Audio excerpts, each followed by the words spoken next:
Asset compounders once again welcome all of you.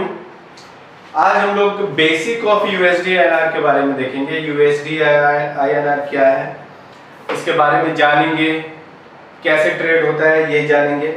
ठीक है, तो आज का हमारा टॉपिक जो है वो है यूएसडी आईएनआर।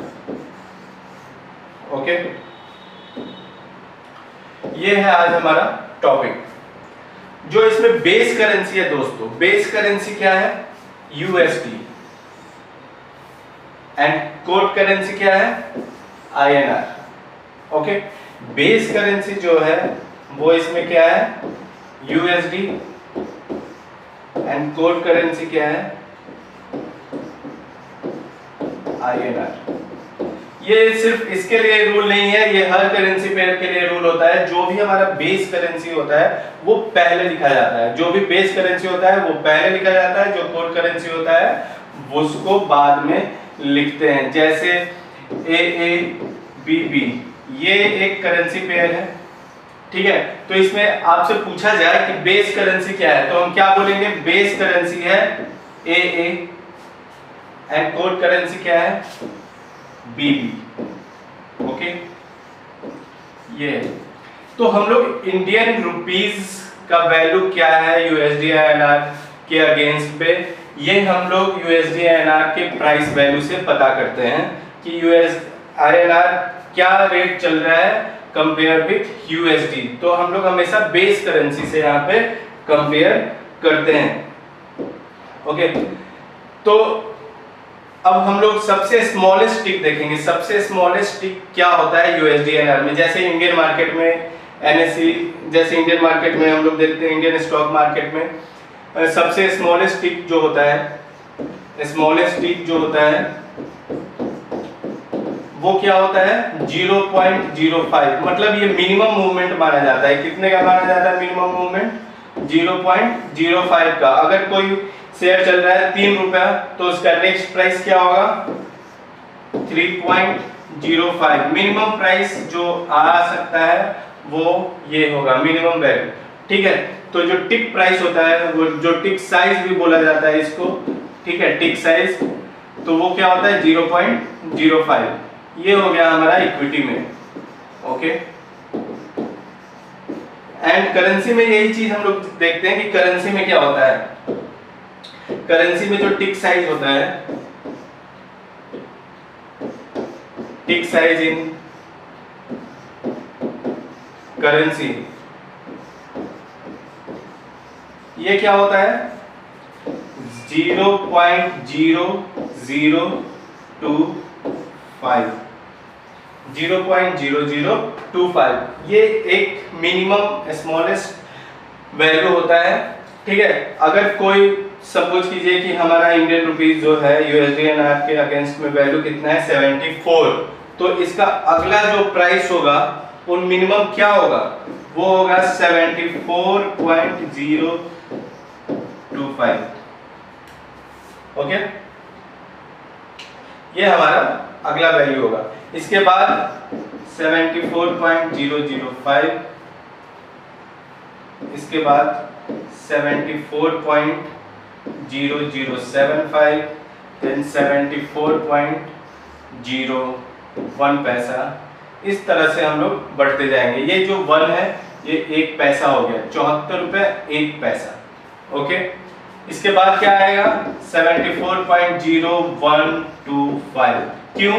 क्योंकि ये जो स्मॉलेस्ट टिक क्या है हमारा, जो नेक्स्ट मूवमेंट और टिक साइज क्या होता है, जो स्मॉलेस्ट वैल्यू होती है प्राइस मूवमेंट की, वो क्या है करेंसी में? 0.0025। ओके, तो हमेशा ट्रेड करने से, यूएसडी आईएनआर में ट्रेड करने से पहले ये सारी जानकारी हमारे पास होनी कंपलसरी है। दूसरा सबसे इंपॉर्टेंट चीज क्या होता है? ये 2 सेगमेंट में ट्रेड होती है हमारे इंडियन स्टॉक मार्केट में, एनएसई एंड बीएसई। ये एनएसई में भी ट्रेड होता है एंड बीएसई में भी ट्रेड होता है। एंड मोस्ट इंपॉर्टेंट थिंग जो बहुतों को नहीं मालूम है, कैश में इसे, जैसे कैश इंडेक्स होता है ना इंडियन मार्केट में, हम लोग देखते हैं, ठीक है, जैसे निफ्टी क्या चल रहा है, बैंक निफ्टी क्या चल रहा है, ठीक है, कैश में अवेलेबल है। ये सिर्फ और सिर्फ फ्यूचर, जैसे ये भी क्या है? इंडेक्स के तौर पे हम लोग इसको कंसीडर कर सकते हैं फॉर बिगनर के तौर पे। अगर हम लोग इसको देखना चाहें कि ट्रेड करना चाहें तो इसको इंडेक्स के तौर पे ले सकते हैं। जैसे निफ्टी है, कैश में अवेलेबल नहीं है हमारी, बैंक निफ्टी है, कैश में अवेलेबल नहीं है। वैसा ही यूएसडी आईएनआर एक जो करेंसी पेयर है, ये भी कैश में ट्रेड अवेलेबल नहीं है इन दोनों के जैसा, ठीक है। सिर्फ और सिर्फ फ्यूचर एंड ऑप्शन में हम लोग इसमें ट्रेड कर सकते हैं। बहुत ही टफ एंड बहुत ही प्रॉफिटेबल ये स्क्रिप्ट माना जाता है। जितना ये टफ है उतना ही ये प्रॉफिटेबल भी है। अ डीप स्टडी हमें काफी पैसा इसमें बना सकता है। ओके, जैसे अगर हम लोग इसका लॉट साइज क्या होता है, क्योंकि ये फ्यूचर ऑप्शन में हमेशा ट्रेड होता है तो इसमें हमेशा क्या होता है, फिक्स लॉट साइज होता है। ओके, जो भी फ्यूचर और ऑप्शन में ट्रेड होते हैं उनका एक फिक्स लॉट साइज होता है। ओके, तो यहाँ पे जो फिक्स लॉट साइज है तो एक लॉट में कितनी क्वांटिटी होती है दोस्तों हमारी, वो 1000 क्वांटिटी होता है। एक लॉट करेंसी यूएसडी आईएनआर का एक लॉट में कितनी क्वांटिटी हो गई, 1000। जैसे एसबीआई की बात करें तो एक लॉट में 1500 क्वांटिटी होती है ना, वैसे ही इसमें एक लॉट में यूएसडी आईएनआर के 1000 क्वांटिटी होते हैं। ओके, 1000 क्वांटिटी होती है। अब देखते हैं कि अब इसके बाद देखते हैं कि ये कैसे इतना ज्यादा प्रॉफिटेबल है, हमें प्रॉफिट कैसे दे सकता है। हमेशा हम लोग क्या देखते हैं कि इसको हमेशा इंटरवेंशन आरबीआई का आते रहता है। कभी बहुत ज्यादा किसी कारण से बढ़ गया तो आरबीआई सेलिंग करता है, कभी बहुत ज्यादा अंडर वैल्यू आ गया तो आरबीआई बाइंग करता है, ठीक है। तो ये सारी चीजें होती हैं जिसको समझना बहुत जरूरी है। मान लीजिए कि एक दिन में सपोज कीजिए इन 1 day Indian rupees Ryzen bye 1 रुपी, 1 रुपया से ऊपर बढ़ गया। यूएसडी आईएनआर जो है 1 रुपया से ऊपर चला गया, 1 रुपया बढ़ गया। तो बिना किसी न्यूज, बिना किसी कारण के या एक्सटर्नल फैक्टर के कारण अगर बहुत ज्यादा उछाल आ जाए, इंडियन रुपीस बहुत ज्यादा वीक हो, सबसे पहले एक चीज मैं आपको बताना चाहता हूं, उसके बाद इस टॉपिक को आगे कैरी करेंगे, ठीक है।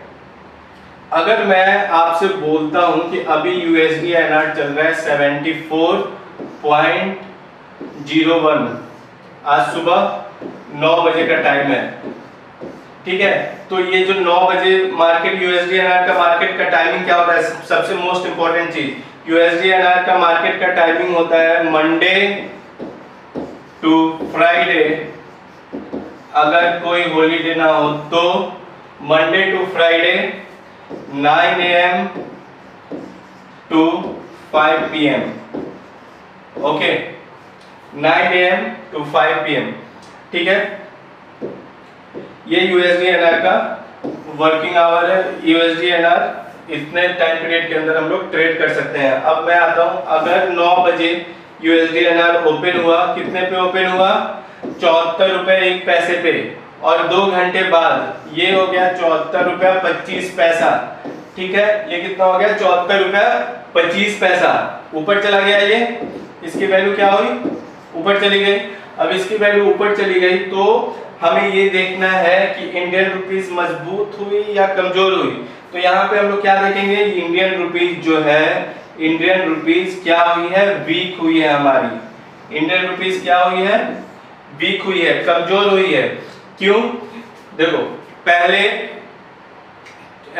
क्या था, यूएसडी आईएनआर, यहाँ पे बेस वैल्यू क्या है, यूएसडी है, और कोट वैल्यू क्या है, यहाँ पे आईएनआर है।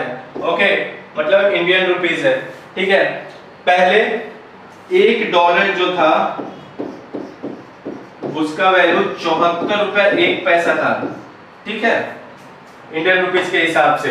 अब उसी $1 का वैल्यू इंडियन रुपीस में कितना हो गया है, 74 रुपया 25 पैसा। मतलब हमारा जो इंडियन रुपीस है यो यूएस डॉलर, यूएस में यूएसडी मतलब यूएस डॉलर के अगेंस्ट में 24 पैसे से कमजोर हुआ है दोस्तों, 24 पैसे से ये कमजोर हुआ है। तो सीधा सीधी क्या है, अगर यूएसडी एनआर का प्राइस बढ़ता है मतलब इंडियन रुपीज यूएस डॉलर के अगेंस्ट में वीक हो रही है, और अगर ये चीज घटता है मतलब 74 रुपए 25 पैसे से ये घट करके 74 रुपया 1 पैसा आ जाता है, मतलब क्या, इंडियन रुपीस की वैल्यू यूएस डॉलर के अगेंस्ट में स्ट्रॉन्ग हुई है।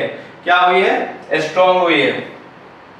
ठीक है, तो ये सारा जो अभी हमने देखा, ये एक बेसिक सा हमने देखा यूएसडी एनआर के बारे में, बेसिक पढ़ा कि क्या होता है यूएसडी एनआर, इस पे ट्रेड कैसे करेंगे ये हम अपने नेक्स्ट वीडियो में देखेंगे।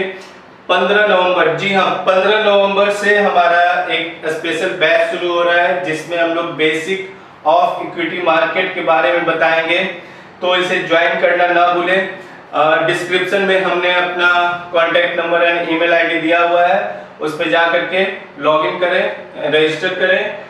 ठीक है, अब आगे देखते हैं कि यूएसडी आईएनआर